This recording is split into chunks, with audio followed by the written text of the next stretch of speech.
Voilà, nous parlions dans nos éditions passées de cette insécurité dans l'enclave du Cabinda, donc des tensions entre Luanda éventuellement et Luanda et Brazzaville, hein, des tensions qui sont chaque fois étouffées et que Denis Sassou Nguesso présente toujours comme des événements isolés. En réalité, Christian Gombe, pour le spécialiste que vous êtes, il y a là des choses sérieuses pour lesquelles on devrait de s'inquiéter.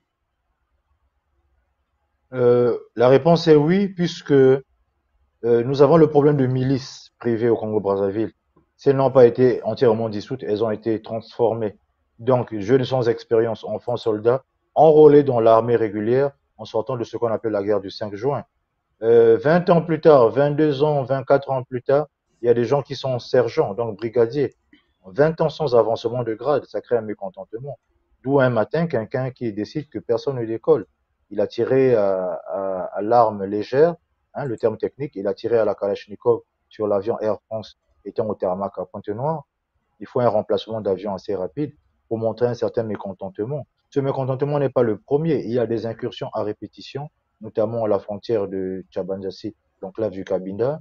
Copier-coller le même genre d'excursion, vous m'excusez, au niveau sur l'axe direct vers Dolisie et je dirais la convivialité. Donc, convivialité. Nous sommes en famille, en fait, côté Bavoulinti, côté Boali, côté Vili, côté, qu'on appelle ça, les Yombe et les Congo avec K, au Congo à Bazaïr, qui ce sont les mêmes langues qui sont parlées de part et d'autre. Et voilà. C'est pour dire qu'en cas de conflit majeur, ils n'ont aucun problème. Le gouvernement provincial de Cabinda, à majorité sous influence du FLEC, Front de libération de l'enclave du Cabinda, n'a Oui. aucune difficulté à prendre la ville de Pointe-Noire et d'y faire un siège. Pointe-Noire étant assiégée, le gouvernement provincial réclame plus de droits ou bien met sous menace euh, de, de vitrifier la ville de Pointe-Noire. Ou bien la menace, ce sera le pétrole. Le pétrole est gagé. Vous signez les contrats par extension avec Total Énergie, qui dépend de la France, oui, mais sans tenir compte du train de vie des populations, plus un conflit politique et une partie diplomatique non résolue. Celui qui prend le contrôle de la ville de Pointe-Noire pourra peser en Dites-moi, faveur, cette fois-ci, du FLEC, Front de euh, libération de l'enclave du Cabinda, oui. dites-nous, Christian, sincèrement, est-ce que le FLEC a la sympathie du régime en place ou c'est un Oui, mouvement qu'il ne contrôle pas? le Front de libération de l'enclave du Cabinda fut créé à Tiétié, à estimation en 1963, mais aujourd'hui, il est repris techniquement par le pouvoir de Brazzaville. Donc, Denis Sassou Nguesso va Et instrumentaliser les cadres du FLEC de, à de, quelle fin? de se À quelle tenir, fin? de se tenir prêt en cas d'un mouvement, d'une bousculade au niveau de Luanda, le MPLA, le mouvement populaire de la libération de l'Angola. Il nous remet en fait dans le conflit entre ce qui était de Eduardo dos Santos et de Jonas Savimbi, bloc de l'Est soviétique, Luanda, et vous m'excusez, bloc de l'Ouest, donc non, bloc de l'Est soviétique, Luanda, bloc de l'Ouest donc occidental, notamment États-Unis d'Amérique, pour finir les armements et les équipements côté de Jonas Savimbi. On n'était plus à ce chapitre. Donc, c'est un chapitre qui est passé, que Denis Sassou Nguesso ramène pour entretenir un genre de guerre froide, là où lui s'en sort, lorsqu'il commande ses armements, lorsqu'il crée de nouvelles bases, même terrestres, la partie Ce n'est pas pour Congo-Brazzaville. lui, pour Denis Sassou Nguesso, jouer avec le feu quand nous savons, nous connaissons la furie de cette armée angolaise. Est-ce que vous pensez que ce FLEC peut braver cette armée? Le FLEC ne peut pas braver parce que justement, ils sont sous contrôle. Alors, à l'échelle L'Angola, gouvernementale, le FLEC, oui, oui, allez-y. oui, oui.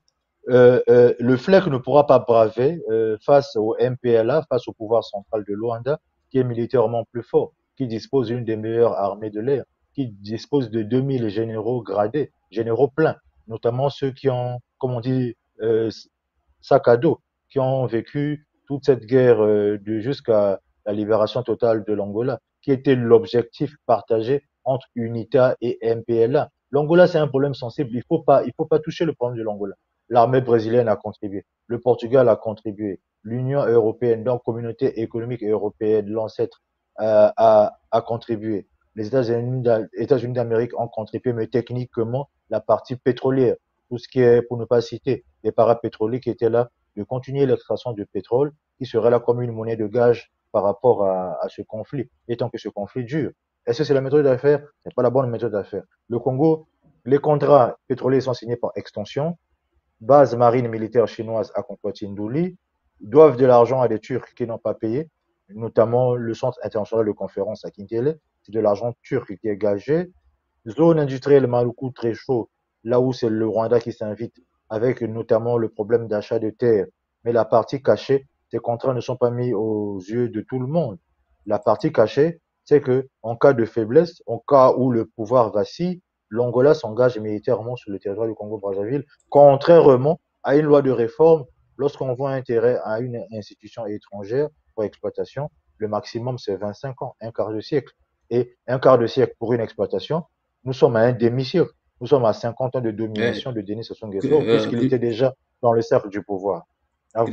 Christian, ce n'est pas peut-être pour Denis Sassou Nguesso euh, un moyen d'avoir une force disponible qu'il utiliserait éventuellement pour mater sa propre population, par exemple au Kwilu, puisqu'il a besoin de faire ça pour s'imposer, continuer à s'imposer. Je parle du C'est un FLEC point de ici. sortie. Le FLEC aussi cherche une porte de sortie. Le gouvernement provincial reste sous tutelle de Luanda. Ils n'ont pas de solution. Les quelques incursions là, c'est de la géopolitique. Ils rentrent, ils sortent. Mais pourquoi ils ne s'affirment pas? Prendre Pointe-Noire, il y a un coopérant militaire français. Il a le droit de protéger les bases et les intérêts pétroliers. Prendre Pointe-Noire, il y a des détachements de gardes républicaines, de l'armée de l'air, etc., super commando pour le Congo-Brazzaville. Ils ont le droit de se défendre. Maintenant, s'ils ne se défendent pas, ils attendent les ordres d'en haut. Attendre les ordres en tout temps, c'est comme un jour vous viendrez constater que la cendre est déjà froide. Ceci est un seul article de l'art de la guerre. Donc, connais-toi toi-même et connais ton ennemi. Et ne pas se connaître soi-même et ne pas se connaître son ennemi, c'est d'avoir échoué deux fois. Je vous traduis là de manière un peu transcrite pour ne pas plagier là l'art de la guerre de Sun Tzu. Donc, apprenez, cultivez-vous, apprenez encore plus. Les populations, faites simple. Le français, c'est la langue de Molière. Parlons dans nos langues à nous, africaines, Congo-Brazzaville, Lali, Congo, Dondo, Bounou, etc., Vili, Teke, Mboshi. On se communique. Qu'est-ce qui est bon pour un Congolais? Là où l'homme politique t'emmène dans un mauvais chemin, il faut dire non. L'homme politique, il prend un enfant qui va enrôler enfant soldat, pendant que lui-même, il a déjà mis sa famille en sécurité. Donc, voilà. Donc, c'est un petit effort aussi personnel de la part de chaque citoyen congolais qui nous emmène vers la libération du Congo. À vous. Voilà, merci. Donc, dans quelques instants, la suite de cette édition, 12h06 à Chicago, nous émettons en direct du studio central. Moi, c'est Jean Lewis.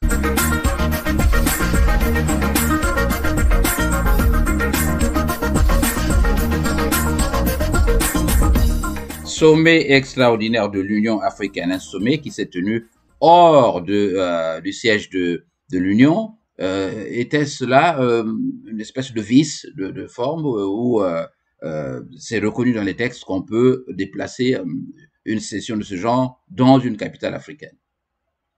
C'est reconnu dans les textes. Donc, le sommet principal, c'est au siège, justement, Addis Abeba, siège. Sommet extraordinaire, c'est dès que c'est tenu hors du siège. Nous avons un centre international de conférence de Malabo.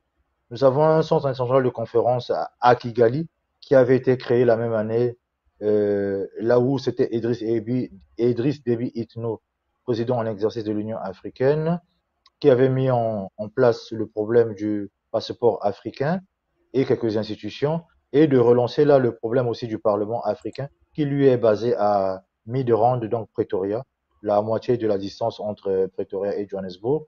Ce centre international de conférence à Midrand, Pretoria, avec la partie Parlement africain, Parlement africain, peut aussi exceptionnellement accueillir des réunions, voire un sommet de l'Union africaine. C'est pas chose interdite. Pour Voilà. le Congo-Brazzaville, copier-coller. Un centre international de conférence existe à Kintele, mais n'étant pas sur fonds propres, c'est de l'argent qui appartient à des intérêts turcs qui a été gagé, qui n'a pas encore été remboursé. À vous. Voilà, donc ce sommet n'arrangeait pratiquement pas les affaires de certains dictateurs. Je ne veux pas les citer. Faisons l'économie de notre oxygène. Alors, puisque ça bouge un peu partout, c'était pour eux peut-être un sommet de trop. Hein. Les enjeux de ce sommet, Les cher ami. enjeux de ce sommet. Les enjeux de ce sommet, thème principal, c'était encore la sécurité, problème récurrent. Thème principal, c'est la démocrature, une forme de démocratie, là où ce sont ceux qui sont installés, on ne change pas l'équipe qui gagne. Donc, c'est celui qui a plus d'expérience, celui qui est resté plus longtemps, par hypothèse, c'est lui qui maîtrise les dossiers.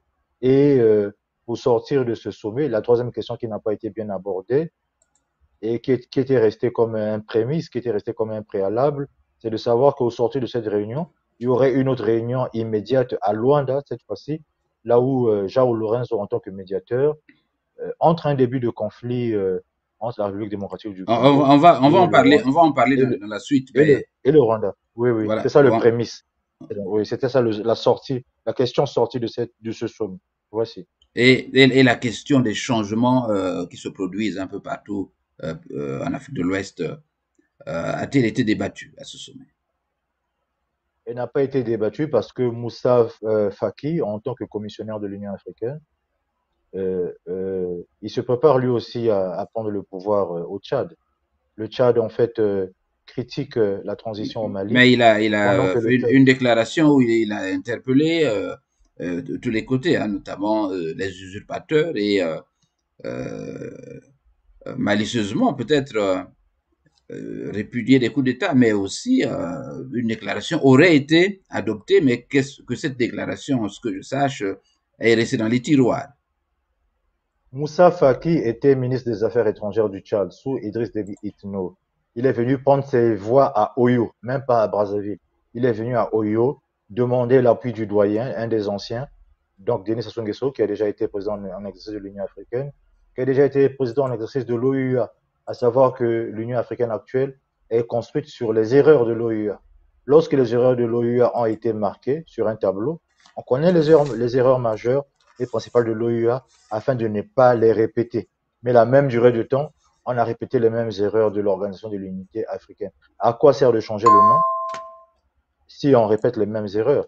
Moussa Faki, en fait, il se concentre aussi techniquement sur son pays, le Tchad. Un jour, s'il est appelé à prendre plus de responsabilités, un jour, si Moussa Faki, c'est lui qui sera le président du Tchad lorsqu'il ne sera plus en mesure d'exercer à la Commission de l'Union africaine. Il est là à son deuxième et dernier mandat. Moussa Faki représente le bloc francophone. Donc, il reçoit ses ordres en partie de ce qu'on appelle la partie française, le Bureau Afrique de l'Élysée ou bien les commissions des affaires étrangères de la République française. Puis l'administrateur colonial revient toujours sur le lieu et de donner les grandes lignes de faire et de ne pas faire. Moussa Faki s'exprime là, il vous traduit là en fait la volonté du président Emmanuel Macron qui Alors, est est-ce que, réélu pour un mandat de 5 ans. Voici. voilà, tout ça, on le sait. Quelles sont en grande ligne les erreurs de cette Union africaine? Pourquoi l'Union africaine, pour vous, le spécialiste des questions de sécurité, des stratégies et autres politiques, pourquoi cette Union africaine ne peut pas permettre à l'Afrique nouvelle, donc qui recherche son indépendance, de se développer? Un, numéro un, Parlement africain, Parlement panafricain, donc Mitterrand de Pretoria, qui n'est que l'extension de l'Union africaine. Hein. C'est une des grandes institutions au sein de l'Union africaine.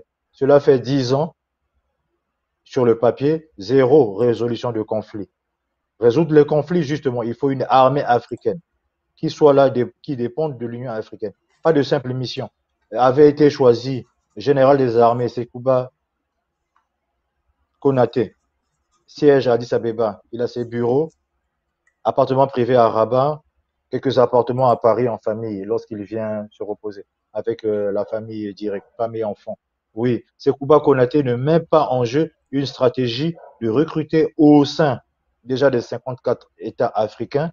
Chaque État donne un nombre de soldats et ces soldats sont recyclés avant d'être affectés à des missions. Vous ne sortez pas du Congo, on vous envoie au Malawi, qui est un pays anglophone. Vous ne sortez pas du Botswana, on vous envoie au Cap-Vert qui parle en portugais et c'est une île. Beaucoup de gens du Botswana ne savent pas nager. Ou bien, voilà, etc. Je prends des exemples comme ça. Pourquoi? Parce que c'est transformer l'homme. C'est Kuba Kanouté jusqu'à aujourd'hui. On lui a donné un mandat qui est indéfini et qui peut se renouveler tout le temps.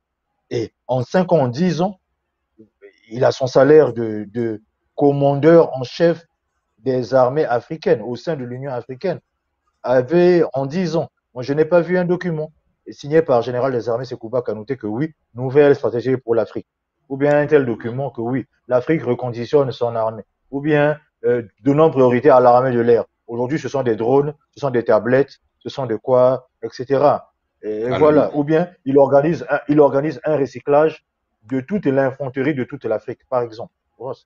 Ce qui n'a voilà, pas été fait. nous avons aussi le paternalisme dont est victime cette Union africaine qui est aux bons offices, dirait-on, au LAP, hein, pour utiliser un terme anglais, des Occidentaux qui financent cette organisation. Donc, qui n'a pas, à proprement parler, cette liberté de décider sans qu'il ne consulte ses maîtres occidentaux. Ça, c'est un problème, non? L'Union, oui, l'Union européenne finance une grande partie. La Chine finance une grande partie, ce qu'on appelle la délégation générale des grands travaux, des grandes réalisations, dans des barrages, dans des constructions, dans le bâtiment, travaux publics, dans le génie civil, dans le matériel de médecine. La Turquie aussi finance, avec son influence géopolitique, d'installer des usines, d'installer des unités de production, petites et moyennes entreprises, et avec son aviation, l'aviation civile, là où Turkish Airlines passe, c'est le bras de la Turquie qui s'extend, une extension du bras de la Turquie. En acceptant Turkish Airlines dans votre pays sur une plateforme aéroportuaire, vous acceptez là de manière géopolitique, qu'est-ce que la Turquie peut apporter. Mais non, tout ceci, si c'est coordonné, général des armées Sekouba Kanouté, commandeur en chef des armées africaines, en 5 ans, en 10 ans, n'a pas produit un seul document. Recycler, recycler toute l'infanterie africaine. On ne le fera pas de manière désordonnée. On va repartir pays par pays. Qui a un diplôme, contrôle qualité, dotation de base, une grenade, où est-ce qu'on la fabrique, comment est-ce qu'on la fabrique, le grammage, la percussion, la sécurité, etc. Son système d'amorçage, l'arme de poing, monter, démonter une arme de poing, soi-même, étant armé, étant désarmé. Et la Kalachnikov, monter, assembler, démonter une Kalachnikov. C'est valable pour les douaniers, c'est Voilà, valable pour les eaux et forêts, etc. voilà, Christian, j'ai suivi un grand blogueur africain qui pensait que ce qui rassure davantage les dictateurs africains, donc de rester au pouvoir, de défier la population, c'est le fait que la France, particulièrement, a installé des bases militaires un peu partout et ces bases sont prêtes à soutenir ces militaires, donc à protéger ces dictateurs, quoi qu'ils exterminent leur population, ils pillent, qu'ils se comportent de la manière la plus sauvage, ils resteront toujours au pouvoir. Donc, pour lui, la condition sine qua non donc d'envisager la vraie liberté en Afrique à ce jour, c'est de demander à tous ces soldats français de plier bagage. Qu'en dites-vous? Je m'appuie là sur Julius Malema du Economic Freedom Fighters. Le 25 mai à Johannesburg, avec certains frères de confréries panafricaines, et notamment certains mouvements, ont demandé là en fait de manière diplomatique que dans les 14 jours, d'avoir une réponse concrète qui va acter là le départ de la France techniquement de quitter l'ensemble du sol africain. Et donc la partie économique, la partie géopolitique, la partie stratégique et la partie militaire, parce qu'il y a certains aspects que le Economic Freedom Fighters de Julius Malema ne peut pas prononcer directement. Mais en cas de problème, en cas de conflit, il y a cette possibilité-là d'une armée africaine mixte. Ce sont les peuples africains eux-mêmes qui vont se constituer en milices privées bien organisées. Ce ne sera pas pour bousculer déjà les différents pouvoirs dans ces pays de départ. Mais on Ils feront pose cap toujours vers le un objet. problème de, chaque fois, il pose le problème de financement. Les chefs d'État, vous avez les Macky Sall et autres qui se plaignent, disent que nous n'avons pas, nous avons simplement besoin d'être financés, mais pour que nous utilisions nos propres hommes. Est-ce que là, vous voyez, c'est un alibi ou quoi? C'est le problème qu'il pose, celui de d'équiper ces armées. Chaque fois qu'on regarde l'Occident pour dire, donnez-nous les moyens pour qu'on équipe nos propres hommes et qu'ils assurent la sécurité en Afrique. Nous n'avons pas besoin de soldats étrangers, par exemple. Macky Sall est à son deuxième et dernier mandat. Il a bloqué la route à ses concurrents. Et à un moment, constitutionnellement, il ne pourra pas être réélu. Soit de laisser le pouvoir et avec moins de coups de feu, ce serait mieux déjà. Donc, pour se recentrer, c'est chaque pays africain. En fait, on va vivre avec deux États, un État dans l'État. Je prends l'exemple, le Burkina Faso. En ce moment, c'est Paul-Henri Damiba, président de la transition, oui, mais les différentes villes burkinabées doivent s'organiser avec le matériel rural, avec le matériel même agricole, de se tenir prêt dès que ça bouscule quelque part. Jet de pierre, la faux, fossile, la houe, la hache, la pioche. Le matériel, en fait, agraire peut faire un début de révolution. Et nous n'encourageons pas à la haine et à la violence, mais face à des différents États qui appliquent le terrorisme d'État, le Burkina Faso est à sa deuxième révolution. Donc Blaise Compaoré est parti, Rochemark et Christian Caboret est parti dans des circonstances assez difficiles, mais très prochainement, on ne sait pas. Ça peut bouger au Burkina Faso et Paul-Henri Damiba sera obligé de partir. Alors, Christian, pour refermer ce chapitre sur ce sommet, Macky Sall chez Poutine, pourquoi faire? Macky Sall chez Poutine, c'est en tant que président sénégalais, il s'est présenté. Il y a présence d'une ambassade, donc il a le droit de visite, oui. Il s'est présenté en tant que président en exercice de l'Union africaine. Son mandat actuel se termine la dernière semaine de janvier, première semaine de février l'an 2023, conformément au texte loi et règlement de l'Union africaine, de l'unité africaine. L'unité africaine, c'est de ne pas tout accepter qui vient le dictat qui vient de l'Occident. Le président Vladimir Zelensky de l'Ukraine, on lui fait promener sur les plateaux télé, vous m'excusez. Il apparaît au sommet économique de Davos, vidéoconférence. Il veut forcément parler à l'Union africaine, mais l'Ukraine et les Africains, certains États africains, n'ont pas de bons souvenirs. Il sert là de balance de contre-pouvoir. Macky Sall va se présenter. Il dit que lui veut la paix et de réduire les conséquences, le coût économique de la guerre, vous m'excusez, et les conséquences économiques liées à cette guerre. La guerre se passe loin en Ukraine, et les conséquences économiques sont déjà mondiales et elles sont encore d'actualité. Produit intérieur brut faible, beaucoup d'importations, moins d'exportations, pays désertiques pour certaines parties de l'Afrique. Comment les Africains eux-mêmes se régulent entre eux. Il y a le problème du open sky, donc à ciel ouvert. C'est des opérations aériennes entre les différents pays, donc ici dans le cas de l'Afrique, en enlevant des surtaxes ou bien en ne mettant pas des taxes sur la taxe. Voilà.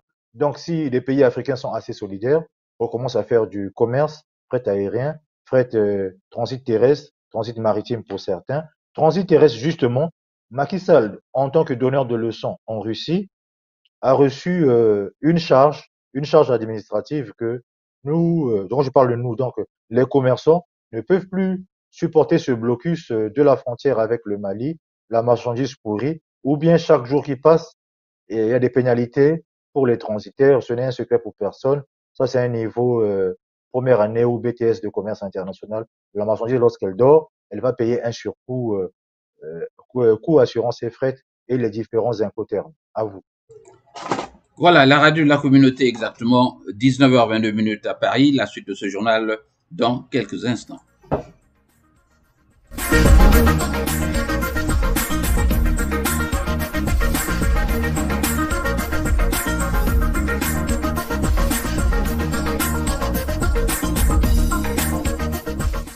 Je vous l'ai dit dans les titres de ce journal, rencontre entre Tshisekedi Chilombo et le président angolais. Vous savez que là-bas, dans l'Est notamment, la furie de Kagame se mue désormais en véritable gendarme en Afrique centrale et même dans toute l'Afrique.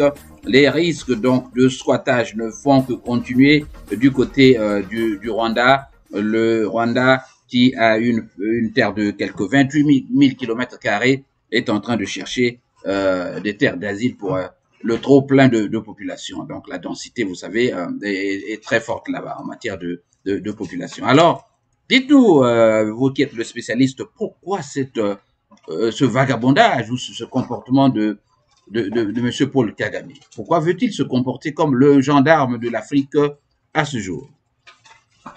Ceci commence dans l'historique, dans son histoire. le Rwanda actuel, Faites ce une sont des peuples. synthèse, n'allez pas trop dans les détails car il nous reste très peu de temps, allez-y. Ok, le Rwanda actuel, c'est des peuples qui étaient à Jérusalem et qui ont laissé la prière du Pater Noster, la prière de notre Père, écrite en Swahili. Cela veut dire quoi? Forte population, faible territoire, et ils auront toujours la main tendue envers les autres peuples. C'est pas en tant que pour les qualifier de mendiants, mais ils peuvent apporter leur contribution de manière assez douce, de manière assez respectueuse, pour que d'autres peuples leur accordent quelques terres agraires, agricoles, dans une éthique professionnelle, dans une éthique d'échange et de partage. Le contraire serait maintenant un État vorace, un État prédateur, un État ça profite, un État même vivipare. Il vient dans votre pays et il s'installe et il finit par vous dominer et vous devenez un étranger chez vous. C'est cette mauvaise image qu'a le Rwanda. À vous. Voilà.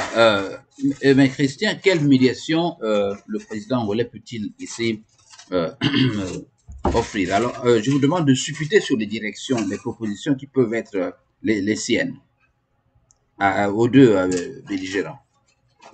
OK.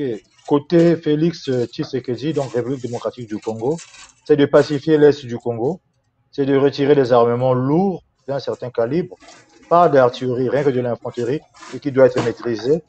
C'est l'installation des points d'accès filtrage, les checkpoints, c'est le marquage du territoire, redessiner la carte avec l'avion laboratoire. Il y a un avion qui passe et qui fait des fréquences. Il va se caler sur certaines fréquences en donnant des turn points, en donnant des routes du ciel, en donnant certaines routes à suivre et certaines routes d'exclusion. Ce qui n'est pas impossible. Il y a des techniciens en aviation civile qui le font. D'accord. Et pour terminer, côté RDC, ce serait une fermeture temporaire de la frontière ou bien une frontière militarisée. Maintenant, la partie adverse, côté Rwanda, ne peut pas accepter une frontière militarisée parce que justement, une frontière militarisée serait à portée de tir de Kigali. La ville de Kigali est détruite maximum en 10 jours. 10 jours de frappe consécutive, il n'y a plus de ville de Kigali et des populations civiles du Rwanda sont obligés de fuir, aller se reloger ailleurs ou bien recouper en tant que crise humanitaire. La crise humanitaire, justement, qu'il faut éviter côté Rwanda, une crise humanitaire va défaire des accords SADC, va défaire des accords d'Afrique de l'Est, va défaire certains accords de l'Union africaine. Une crise humanitaire va mettre à nu tout le régime de Paul Kagame depuis le sortir de ce qu'on appelle le génocide qui s'est passé au Rwanda, notamment entre Hutus et Tutsis. Les Hutus, 8000 Hutus réfugiés politiques au Congo-Brazzaville, la partie Tutsi, Tutsi Power, donc le pouvoir d'expansion des Tutsis. Paul Kagame vient à Brazzaville, il met en difficulté ces 8000 Hutus qui ont le statut de réfugiés politiques bien avant, même auprès du Haut Commissariat des réfugiés. Et il y a course-poursuite dans Brazzaville. Euh, euh, les Hutus peuvent être tués, assassinés sur le sol du Congo-Brazzaville en complicité avec les autorités du Congo-Brazzaville. Et pour sortir Voilà. de cette question, non, excusez-moi, il y a un accord qui est signé entre Angola, Congo-Brazzaville et RDC. Congo-Brazzaville, c'est Raymond Zéphirin Boulou qui permet la libre circulation des personnes et des marchandises dans la zone sud, donc côté Matadi, mais ces accords ne sont pas respectés. Une violation de la frontière est passible de la peine de mort. Voici. Selon vous, dans quelle mesure le président angolais peut mettre à contribution les moyens militaires et autres pour stabiliser cette région? Est-ce qu'ils sont capables de le faire? Oui, mais il y a un coût. Il y a un seul problème. Bon, le principal problème, c'est qu'il n'y a pas de ravitaillement aérien. Il devra mesurer la distance sur une carte, de faire plusieurs atterrissages et de ravitailler le carburant jusqu'à ce que des avions de combat angolais soient positionnés cette fois-ci en tant que ligne de démarcation. Côté RDC, côté Rwanda, les avions angolais vont occuper une ligne droite, avions militaires de combat, et pour mettre en application le respect des accords, ou bien mettre en application, euh, pour mettre, euh, pour mettre en exercice le respect de ce qui sera négocié. pour commencer. C'est le principal thème. Voici.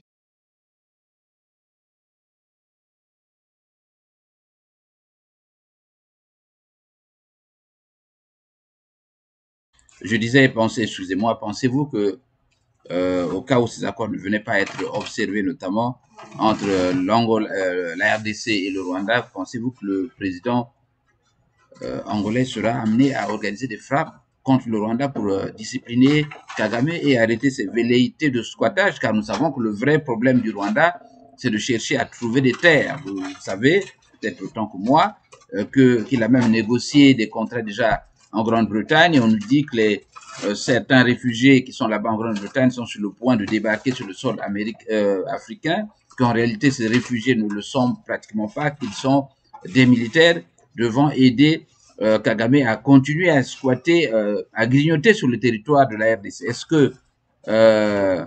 Lorenzo est capable justement de discipliner Kagame sans qu'il ne soit stoppé par certaines puissances occidentales, car nous savons que Kagame lui-même est sous l'ombrella, on le dit, des USA. Il y a la visite prévue du président français Emmanuel Macron à Luanda.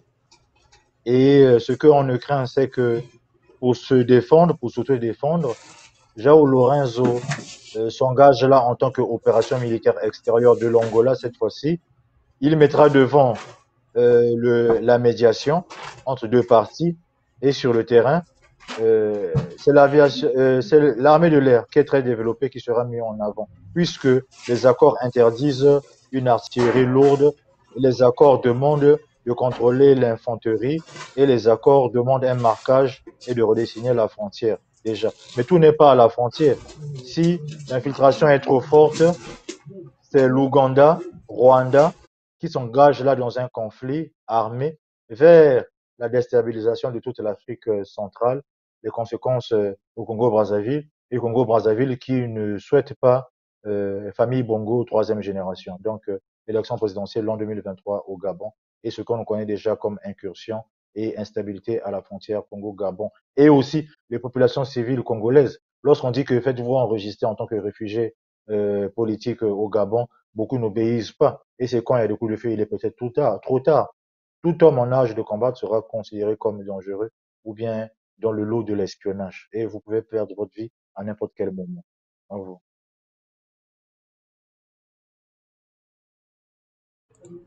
Je disais que nous abordons ici la question du Tchad, qui est considéré comme faisant de la trahison, pendant que ailleurs, justement, ça bouge en Afrique de l'Ouest pour que l'Afrique retrouve son indépendance, mais le Tchad est en train de faire, pourrait-on dire, l'inverse. Oui, le Tchad actuel, donc de Moussa Kaka Idriss Déby Itno, fils, donc intronisé par le président français, intronisé par un président en exercice de l'Union africaine sortant, Félix Tshisekedi, en violation de la constitution du Tchad, ramène là ce phénomène qu'on appelle France-Afrique. Il fustige, il critique la partie malienne, la transition au Mali, pendant que lui-même il se fait recoloniser, il se fait militariser, l'ouverture de nouvelles bases militaires françaises au Tchad, pendant que normalement c'était une désescalade, c'était de diminuer le nombre de bases, ou bien de ce qu'on dépense dans les opérations extérieures pendant qu'il y a des problèmes de sécurité intérieure en France.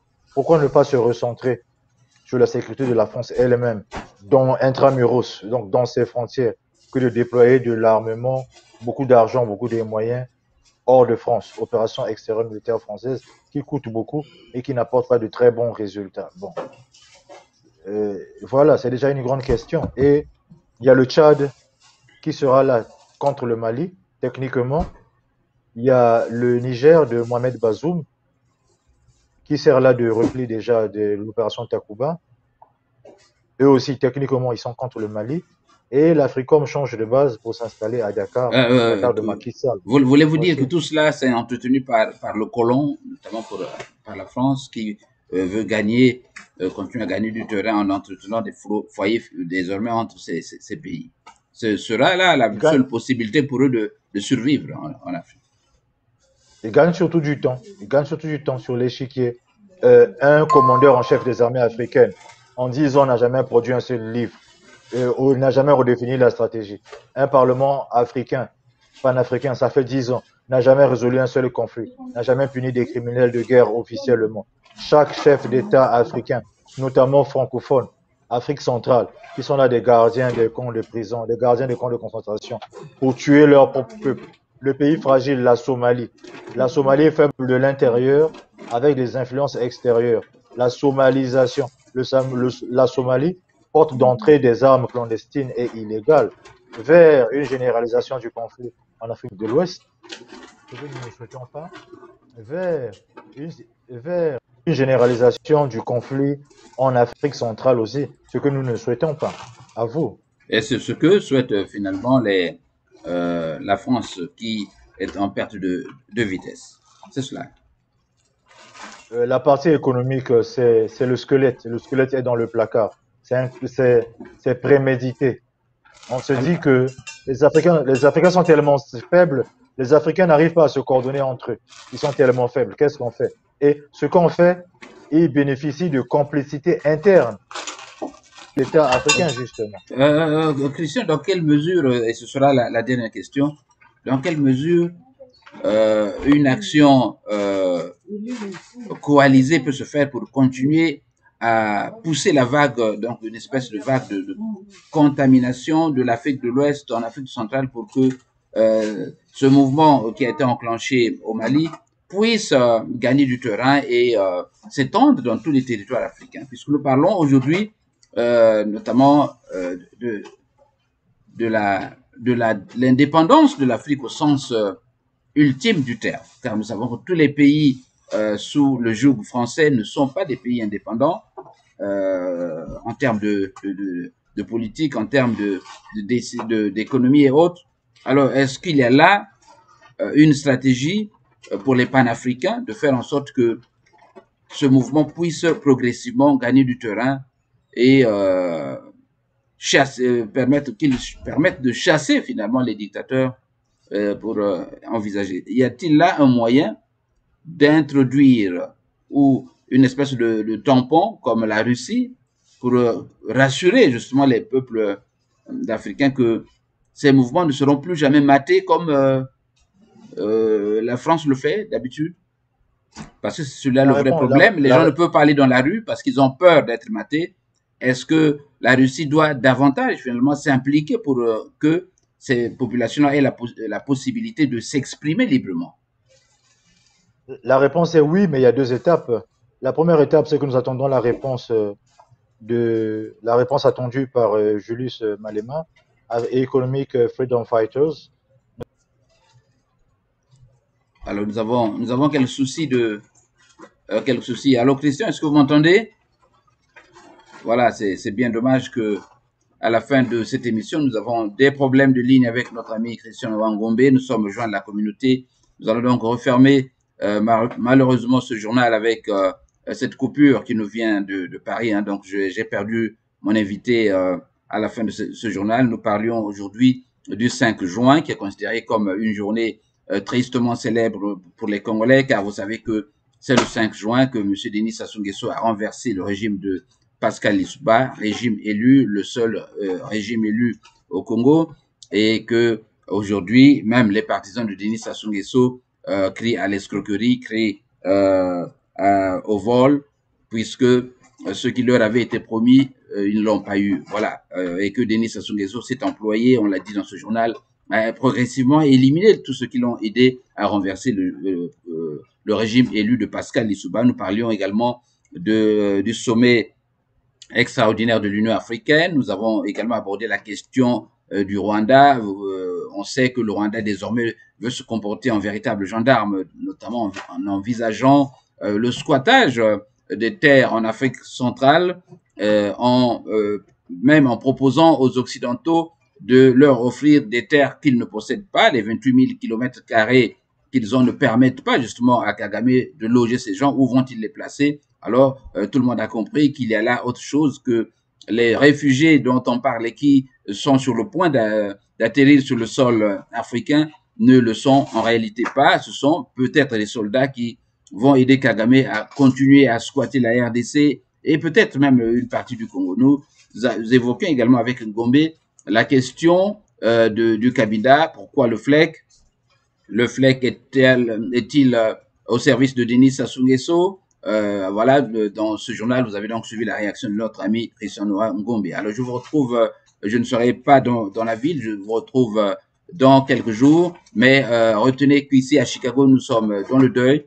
Nous venons de perdre un digne fils de notre communauté. Je n'ai pas la photo au moment où nous émettons, mais je pourrais vous la mettre dans notre prochain journal. Nous venons de perdre un digne fils, un garçon qui était très impliqué dans les problèmes de la communauté congolaise, Monsieur Gustave Kinouani, que les gens appelaient affectueusement Gugu, et qui a toujours aidé les mamans, aidé les papas, et qui est connu dans beaucoup d'États ici aux USA. Il est donc décédé il y a quelques 4 ou 5 jours par là.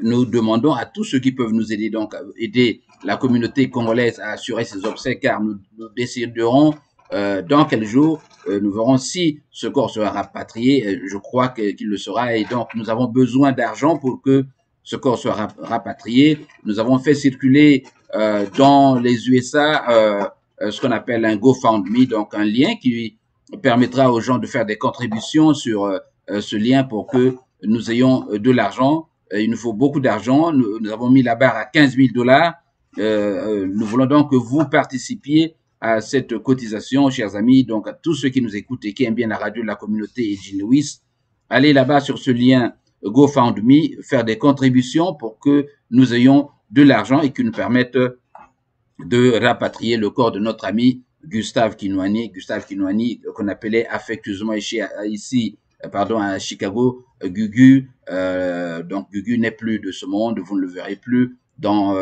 À l'époque, il y a quelques années, où il passait son temps à aider les mamans salons, à transporter les mamans salons un peu partout, dans le sud de la ville, au nord, un peu partout. Donc Gustave a fait ce travail alors sans qu'il ne soit même payé. Il l'a toujours fait. Gustave a même logé des indigents congolais qui nous arrivaient ici dans les bras, et il les gardait chez lui. Ces indigents sont aujourd'hui devenus des cadres qui ont obtenu des masters, pour certains des bachelors et autres. Vous voyez donc que le travail qu'il a réalisé dans cette communauté n'est peut-être pas perceptible à vue d'œil, mais ceux qui ont bénéficié de ce service vous diront que l'homme était un homme humble, un homme largement impliqué qui avait le sens même de la communauté ici à Chicago. Voilà, je vous retrouve donc dans quelques jours sur ce plateau. Bien dommage, Christian Ngombe ne va plus refermer cette édition avec G. Lewis. Merci, exactement 19h41 à Paris. Restez branchés sur la radio de la communauté. Dans quelques heures ou quelques minutes, vous aurez votre ami Monsieur Tiba qui arrive donc dans l'émission Femmes au cœur de la société. Merci et bon week-end chez vous.